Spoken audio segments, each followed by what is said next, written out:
I stand frozen at the entrance of the Waterford Hotel's grand ballroom, my fingers clutching my modest navy dress.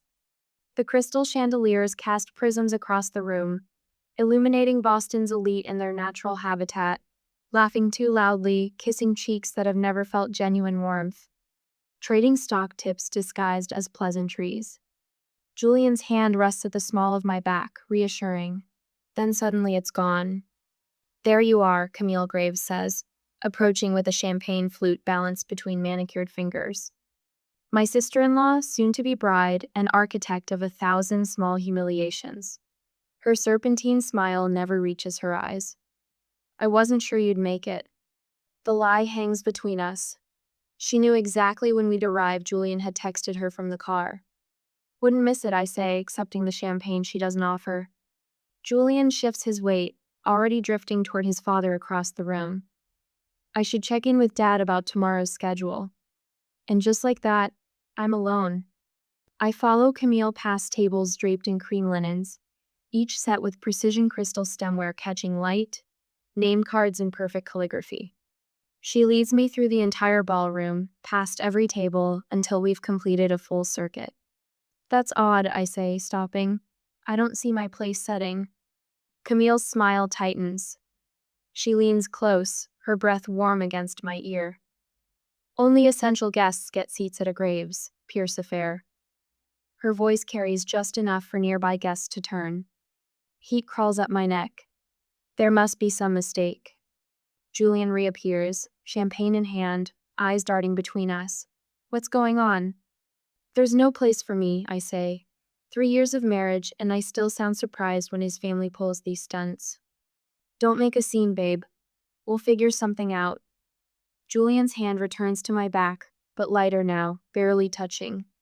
Across the room, Donald Westbrook observes our exchange, his weathered face impassive. At 68, the billionaire carries himself with the confidence of a man who's survived 1,000 calculations just like this one. 3 years earlier, I stood at a podium, scholarship recipient presenting at a business ethics panel. Julian approached afterward, charming and curious. "I've never heard anyone challenge the Millerson acquisition so effectively," he'd said. 2 months later, he introduced me to his family. His mother had looked me over with practiced politeness. How interesting that Julian's found someone so different. Different. Their code for a girl from Indiana who'd never summered on the vineyard or known which fork to use first. The corrections came subtly at first. Julian's mother guiding my hand to the correct water glass. His father interrupting my stories with, "What Marley means to say." Camille's constant little jabs pointing out my quaint upbringing, my adorable attempts to understand their world. And Julian slowly surrendering. First defending me, then deflecting, finally joining their gentle mockery. "Marley's still learning," he'd say, as if my entire life before him had been mere preparation for the glory of becoming a proper Graves. Even now, his hand on my back feels like an apology he'll never actually speak. "Attention, everyone." Camille taps her glass, gathering the room. "I'd like to propose a toast." The crowd quiets. Julian guides me to stand awkwardly at the edge of a table where no chair awaits me. Camille raises her glass. "To new beginnings and strategic partnerships." Her eyes flick to Donald Westbrook. "Even if some of our distinguished guests remind me of those turkey buzzards circling along Wall Street, waiting for the next unfortunate victim." Laughter ripples through the crowd. Gregory Graves, my father-in-law, laughs loudest, his eyes fixed on Westbrook's reaction. The old man doesn't flinch. His gaze remains steady, calculating, cold. I recognize that look, not wounded pride, but the quiet assessment of a predator deciding exactly where to strike. Westbrook raises his glass slightly, nodding to Camille with a tight smile. I've seen that look before. In boardrooms, in negotiations, in moments before someone loses everything. My hands shake as I step onto the terrace. The night air cools my flushed skin as Boston's skyline glitters below, indifferent to the humiliations happening behind its windows. They never change, do they? I turn to find Jade Westbrook beside me, Donald's daughter, and the only person in this circle who's ever treated me like a human being rather than an inconvenience. At least they're consistent, I say, forcing a smile. Jade glances back toward the ballroom. Dad's pulling out of the Graves deal. The words stop my breath. What? He's just waiting for the right moment, after tonight's little performance. She shrugs. He likes you, you know. Says you're the only one in that family with any integrity. I watch through the window as Camille holds court. Julian at her side, the perfect brother laughing at the perfect joke. 3 years of trying to earn a place at their table, only to be left standing. Something shifts inside me. A quiet click, like a lock finally opening. What would you do, I ask, still watching the celebration, if the people who should protect you left you standing alone? The crystal in my hand catches the light, throwing fractured rainbows across my skin. In that scattered light, for the first time, I see the path forward with perfect clarity. I'd choose my moment, Jade says softly, and I wouldn't miss. I pause outside Gregory's study, my hand frozen on the polished brass doorknob. Julian's voice drifts through the gap-strained, hesitant, nothing like the assured tone he uses in boardrooms. She's been patient, Dad. Maybe we should reconsider. Patience doesn't make her suitable. Gregory's reply cuts like steel. Once the Pierce merger is complete, you can trade up to someone more suitable. The grandfather clock in the hallway ticks, marking seconds that stretch like years. I should walk away. I should make noise. Instead, I stand perfectly still, becoming invisible as I've learned to do at so many Graves family gatherings. What about after the ceremony? Julian asks. Bill will notice if Marley just disappears. A chair creaks. Ice clinks against crystal. Your sister understands the situation. We've discussed it. Of course they have. The conspirators plotting my removal like I'm a business expense to be written off. The minority outreach approval came through yesterday. Gregory continues. The board was impressed with your commitment to diversity initiatives. My stomach clenches. 3 years of marriage, and this is what I've been reduced to, a diversity initiative. She served her purpose. Julian's voice has changed, hardened to match his father's. You're right, it's time to move forward. The wedding band on my finger suddenly feels like a shackle. I twist it once, twice. A nervous habit I developed after Julian's mother commented that my hands were always so restless, dear. I back away silently, the carpet swallowing my footsteps. In our bedroom, I stare at myself in the mirror, the carefully highlighted hair, the tailored clothes selected to blend in with the Graves aesthetic, the pearls Julian gave me on our first anniversary. A stranger stares back. My home office is the one room Julian never enters. Too cramped, he complained once. Too honest, I think now, unlocking the bottom drawer of my desk. The folder inside contains every article, every financial report, every whispered rumor about the Graves-Pierce merger. Methodically labeled tabs track each player. Gregory, Pierce Sr., the investment board, key shareholders. And Donald Westbrook Heath Foundation, everything rests upon. My laptop screen glows as I dig deeper, searching databases Julian doesn't know I can access. 3 hours later, the picture clarifies. The merger's entire structure depends on Westbrook's backing his capital, his influence, his seal of approval. A new tab reveals an unexpected connection. 4 years ago, Camille pitched herself for a position at Westbrook's foundation. Her application letter drips with false humility and calculated charm. Next page, Westbrook's polite rejection. The following pages tell the story through society columns and business journal, quotes Camille's systematic campaign to mock Westbrook's philanthropic efforts. Outdated approaches, she called them. Throwing good money after bad causes. I print everything, adding it to my growing file. My phone buzzes. Jade Westbrook's name flashes on the screen. I was about to call you, I say. Beat you to it. Her laugh carries none of the artificial lilt that Camille's friends affect. Dad mentioned seeing you at the rehearsal dinner. Standing room only? The memory stings less than it should. I need to understand exactly what your father knows about the Graves family. Silence stretches between us. When Jade speaks again, her voice has lost its lightness. Did something happen, besides Camille being her usual charming self? Let's just say I'm conducting due diligence on my investment. The line goes quiet. I can almost see Jade weighing her options, assessing risks. The Westbrooks didn't amass their fortune by being careless with information. Camille's been spreading rumors, she finally says, about Dad's health, suggesting investors should be concerned about his ability to maintain his holdings. My pen taps against the desk. To devalue his position before the merger announcement. Precisely. I close my eyes, seeing the web of manipulation clearly now. Some people only learn respect when they lose everything. That sounds ominous, Jade says, but her tone suggests approval rather than concern. Just thinking aloud, I flip through my notes. How vulnerable is the Graves-Pierce empire really, if someone wanted to apply pressure? Hypothetically speaking, the smile in her voice is unmistakable.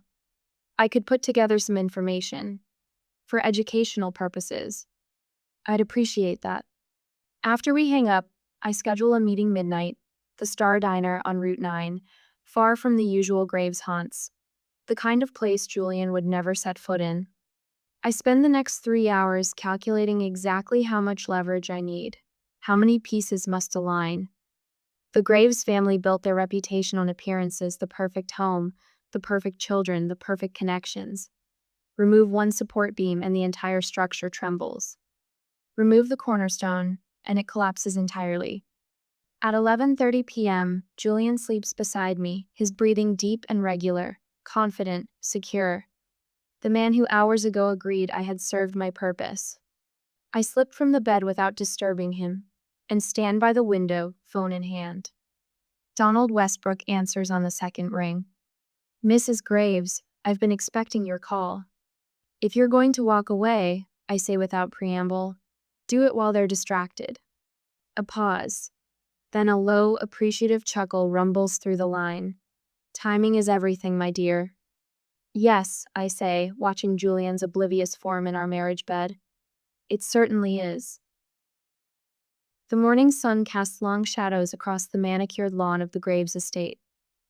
I fold wedding programs with mechanical precision, while caterers scurry through the grand foyer like ants preparing for winter. 3 years in this world, and I still feel like an anthropologist studying a foreign culture. Marley, dear, could you please check if the florist delivered the correct shade of peonies? Eleanor Graves doesn't look up from her clipboard, her voice tight with the strain of perfection. Camille was very specific about wanting blush, not pink. Of course.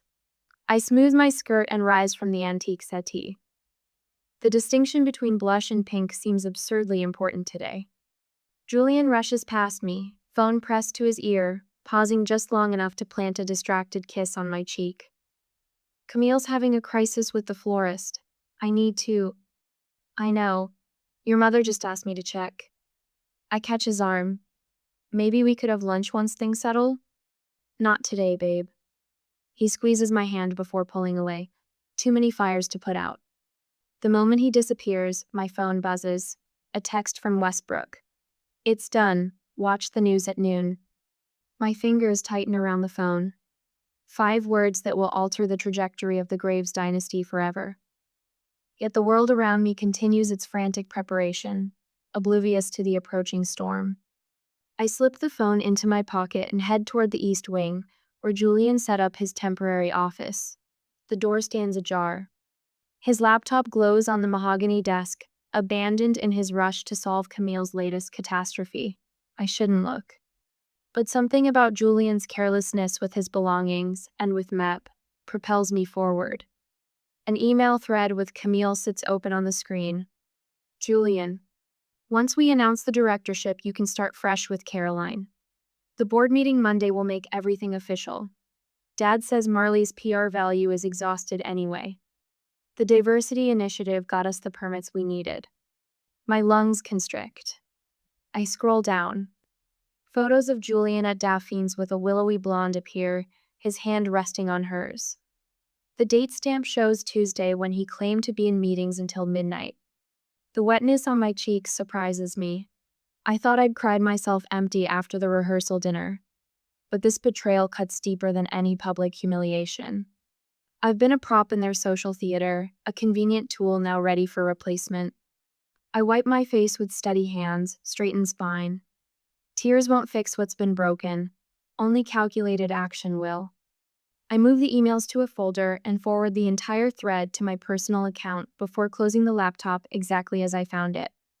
Downstairs, the first tremors begin. Gregory Graves stands in the study doorway, his face ashen as he clutches his phone. The confident patriarch suddenly looks like a man who's glimpsed his own mortality. "What do you mean, unusual trading activity?" His voice carries across the marble entry.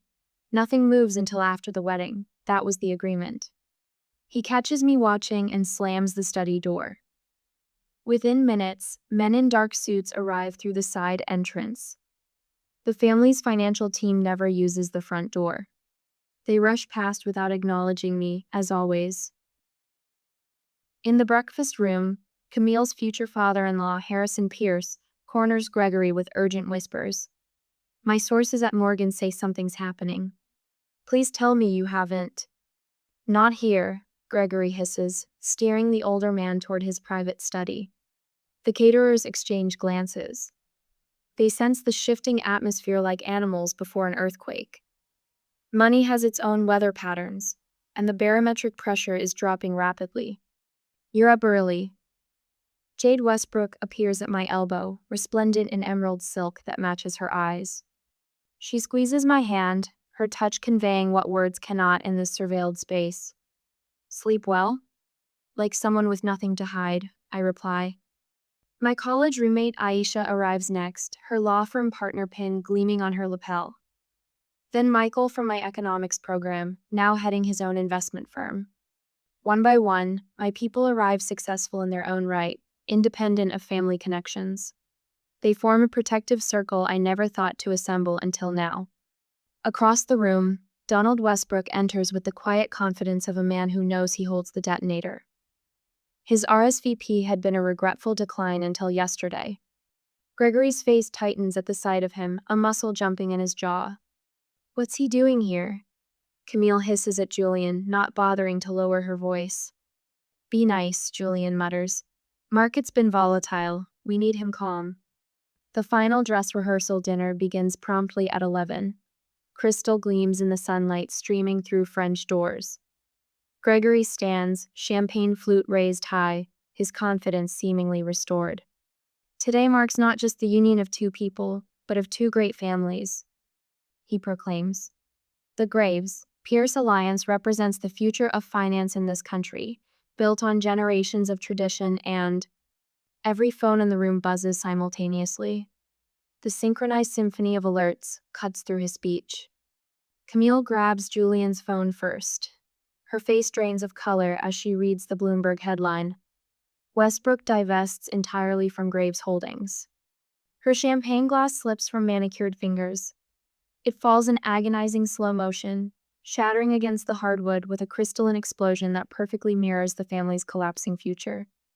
"What does this mean?" whispers Julian's mother, clutching her pearls. "What it means is destruction. Their assets, their standing, their very identity all built on Westbrook backing. Without it, the Pierce merger collapses. Without the merger, the overextended Graves finances cannot sustain themselves." Donald Westbrook sips his champagne, his eyes meeting mine across the chaos. He raises his glass slightly, a private toast to patience and timing. I don't smile. This isn't about joy or even satisfaction. It's about consequences finally finding those who believe themselves exempt from the natural order. As Camille sinks into a chair, her perfect features contorted in disbelief, I wonder which feels more devastating: immediate destruction or the slow realization that everything you've built is already gone. The storm has arrived, and not a single umbrella in sight. Stock tickers flash blood red across smartphones throughout the ballroom. The wedding venue transforms into a war room in seconds. Down 18 points and falling. A Graves executive bolts past me, phone pressed to his ear. Get our positions covered. I sip my champagne, watching chaos bloom. The crystal catches light, splitting rainbows across the pristine tablecloth, the same table where hours ago, no place existed for me. Across the room, Landon's father clutches his chest, his face ashen. I can't breathe, he gasps. His wife screams for help as he slides against the wall, necktie yanked loose by panicked fingers. Medical staff materialize from somewhere, their urgency cutting through the pandemonium. Gregory Graves doesn't spare his business partner a glance. Fix this immediately, Camille shrieks at Julian, her perfect makeup cracking under the strain. Her white-knuckled grip wrinkles the silk of her rehearsal gown. Call your contacts at Goldman. Tell them it's a misunderstanding. Julian's phone buzzes relentlessly. His complexion matches the seafoam napkins. Everyone's dumping. No one's taking my calls. Gregory hurls his phone against the marble wall. The shattering crack silences the room for one suspended moment. Call Donald, he roars at Julian. Beg him back. Tell him we'll apologize publicly, whatever he wants. I trace the rim of my glass. I could try reaching out, I offer, my voice cutting through their panic with unexpected clarity. He and I have spoken recently. 5 heads snap toward me. Julian stares as if seeing me for the first time. What did you say? Gregory steps closer, his cologne sharp with alcohol and desperation. Donald Westbrook. I meet his gaze. Had several conversations in the past month. Julian's face shifts from confusion to dawning comprehension. You talked to Westbrook? When? How? After the foundation dinner. The one where Camille said his charity work was performative wealth guilt. I set my glass down with a gentle click. He found my perspective on ethical investment refreshing. Gregory grabs my elbow, fingers digging into skin. Whatever he wants, he whispers hoarsely. Tell him he can name his price. I glance at his hand until he releases me. Pierce Sr. taps a knife against Crystal, commanding attention. His voice cuts with the precision of a surgeon performing an amputation without anesthesia. In light of today's financial developments, tomorrow's celebration will be postponed indefinitely. Each word falls like an executioner's axe. Camille crumples. Not gracefully, like in movies, but with the unhinged abandon of someone watching their life's architecture collapse. Her wail pierces the charade of composure everyone else maintains. Daddy, fix it. She pounds her father's chest with manicured fists. This is my day, mine. I catch Jade's eye across the room. Her slight nod acknowledges our shared witness to this implosion. Julian's phone rings. He steps away to answer, returns ghost white. The board wants an emergency meeting. They're questioning my position in light of recent events. Your position? He spits the words. The company's hemorrhaging millions by the minute. That's exactly why, Julian whispers. They're saying we need fresh leadership untainted by the Westbrook situation. My phone vibrates. I check the notification, a Bloomberg alert. Westbrook Industries divests entirely from Graves Holdings. Multiple investors follow suit. The room's attention gravitates to various screens. A financial analyst on CNBC speaks with barely contained excitement. What makes this extraordinary is the timing. Westbrook didn't just pull out, systematically informed every major financial outlet simultaneously. This was impulse. This was execution. Who does he think he is? Gregory seethes. Social media already buzzes with hashtags. Graves' mistake and wedding crash trending side by side. My phone rings. Westbrook's name illuminates the screen. I answer, moving toward the terrace where I can speak privately. Marley. His voice carries the satisfaction of a chess master announcing checkmate. I believe you mentioned an ethical investment concept last month. Something about sustainable manufacturing with minority leadership? I did, I confirm, watching Julian search for me through the glass doors. I'd like to discuss funding options. Tomorrow, perhaps? I suddenly find my portfolio with room for new ventures. Julian's mother finds me as I end the call. Her hands, always so steady at charity galas, tremble as they grasp mine. Marley, dear, her voice honeycoats desperation. You must help us. Speak to Donald. Explain it was all a misunderstanding. Gregory appears behind her. We've been discussing board positions, actually. Diversity initiatives. Your background and perspective would be valuable. The same perspective they mocked for 3 years. Camille approaches next, tears streaming. Designer tracks down her cheeks. I never meant those things I said. She sobs. You know how it is, family teasing. We've always considered you one of us. I study her with the same cool assessment Westbrook used hours earlier. Some things can't be undone with words, I say quietly. Sometimes the only language people understand is consequence. Julian watches from across the room, the weight of realization finally settling across his shoulders. Too late, he truly sees me standing on my own. The Graves mansion feels like a mausoleum. Cardboard boxes line the marble hallways where crystal vases once gleamed. Half-empty bookshelves collect dust. A Monet hangs crooked on the wall, as if the painting itself has given up.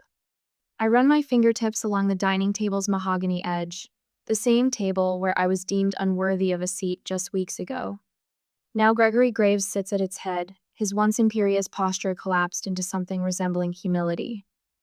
Elaine's hands tremble as she pours coffee. Julian paces by the window. Camille is notably absent. Marley? Gregory slides a leather portfolio toward me, his voice pitched to sound warm. We've been doing some thinking about family legacy. My fingers remain folded in my lap. I make him stretch further across the table to deliver his peace offering. These are ownership shares in what remains of Graves Holdings, he continues. A significant stake. We want to make amends. Julian stops pacing and places his hands on my shoulders. The weight feels suffocating. We've always valued your perspective, he recites, the words practiced and hollow. Your insight about ethical business practices, about inclusion. They're exactly what we need to rebuild. His thumb rubs circles against my collarbone, a gesture once comforting, now calculated. I notice something beneath the stack of paperwork. A small black disc, barely visible. A recording device. They're documenting my acceptance for future leverage. My pulse stays steady. I've been waiting for this moment. How interesting, I say, using their favorite dismissive phrase. When exactly did you start valuing my perspective, Julian? Before or after you discussed me as a temporary situation with your father? The pressure of his hands freezes mid-circle. What are you talking about? Elaine whispers.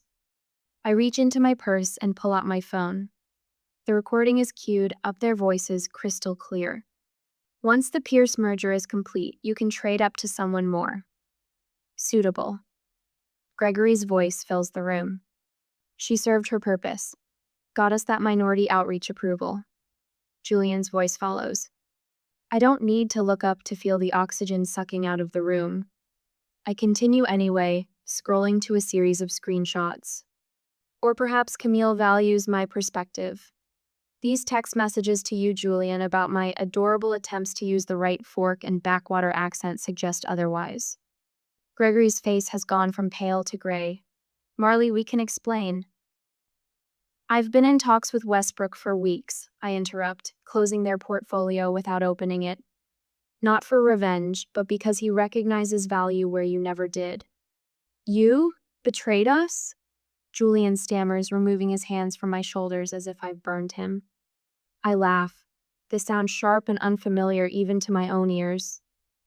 I didn't cause your fall. I simply stopped protecting you from yourselves.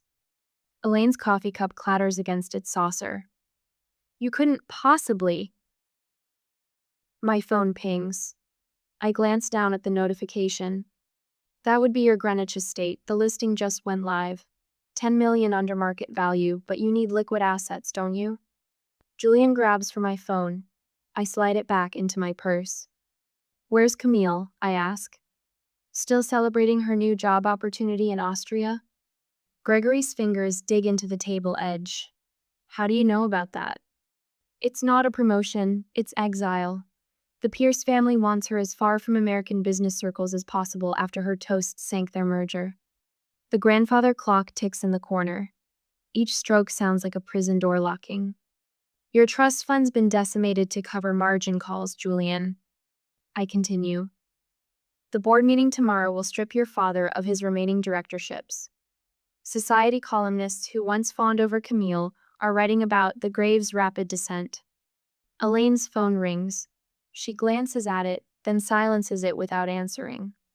The Winthrop Foundation? I ask. That's the third call you've declined today. Funny how your former friends are suddenly too busy to speak with you. Gregory rubs his temples. Camille had to shut down her social accounts yesterday. The mockery became unbearable. I stand, smoothing my skirt. Gregory stares at me, his face collapsed with new lines, looking 10 years older than he did a week ago. The Blackwell Gala rescinded your invitation this morning, I add. The first of many, I expect. You planned all this, Julian whispers. Not a question. No, I simply connected the dots you created. When you can't speak your own truth, the universe sometimes speaks it for you.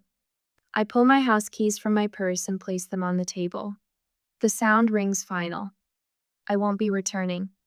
Julian lurches forward, panic breaking through his practiced composure. We can start over. I'll change. I study him, this man I once loved enough to endure 1,000 humiliations. The desperation in his eyes isn't for me. It's for the life raft he thinks I represent. You already did change, I say softly, from the man I loved to the man they wanted. I walk toward the door, my footsteps echoing on the marble floor. Behind me, accusations erupt, Gregory's thundering blame toward Julian, Elaine's tearful insistence that someone call their attorney, Julian's desperate claim that he can fix this. I don't look back. Outside, spring sunlight warms my face. My phone buzzes with a message from Jade. Done? I text back a single word. Free. Is revenge ever truly satisfying, or does it leave us hollow? Standing here, breathing deeply for what feels like the first time in 3 years, I don't feel hollow at all. I feel like myself again. Morning light pours through the bay windows of my Portland brownstone, casting long rectangles across the hardwood floors. My fingers trace the grain of the oak conference table, far cry from the cold marble and crystal that defined my previous life. So we're agreed on the sustainable energy portfolio, I ask, meeting the eyes of my small team gathered in what was once a formal dining room, now my home office. Nadia, our chief analyst, nods. The numbers make sense, and their leadership team has the expertise to scale quickly. Perfect.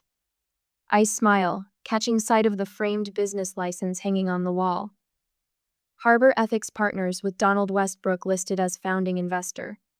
Sometimes I still can't believe how completely my life has transformed in just 12 months. After the team leaves, I open a letter from Jade that arrived this morning. Dad says you're the daughter he always wanted in business, she writes. Coming from him, that's like being knighted. He's never been prouder of an investment.